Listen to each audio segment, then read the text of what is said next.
Hey there, welcome back to Legal Maze.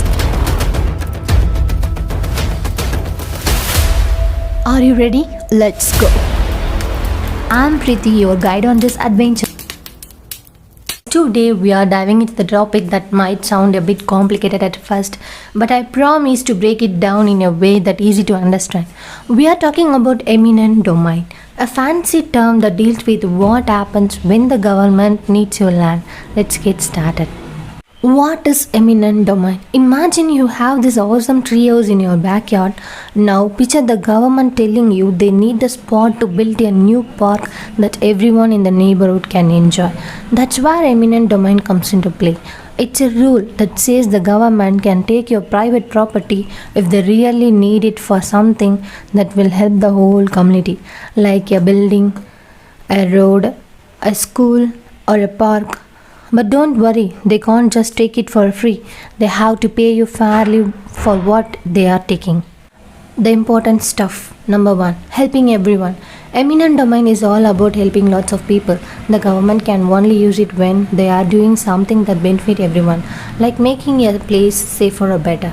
Number two, fair payment. If they decide to take your land, they have to pay you a fair amount of money for it. This is to make sure you are not left with nothing until you treated fairly. Number three, you have a say. You are not just left out the decision making process. If the government wants your land, you can speak up. You can tell them why you think they should not take it, or even ask for more money if you think their offer is not enough.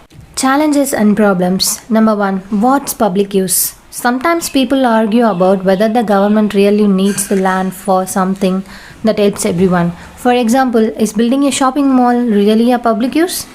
Number two, figuring out fair money. Deciding how much money is fair can be a bit tricky. People might not agree on how valuable the land is. Number three, balancing act. It's like a balancing act between what's good for everyone and respecting your rights as a landowner. Number four, moving people. Eminent domain can mean family have to leave their homes. This can be tough and cause problems for the more people who have to move.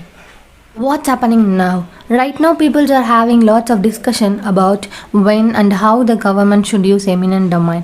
They want to make sure it's fair and benefit for everyone in the best way possible. Conclusion. So there you have it. Eminent domain in a nutshell. It's like a tool that the government uses to make important things for community, but it has to be used carefully and fairly. Just think of it as sharing your toys. Something you might to let someone else play, but it should be a fair and happy experience for everyone. Thanks for tuning in, and I will catch you in the next video.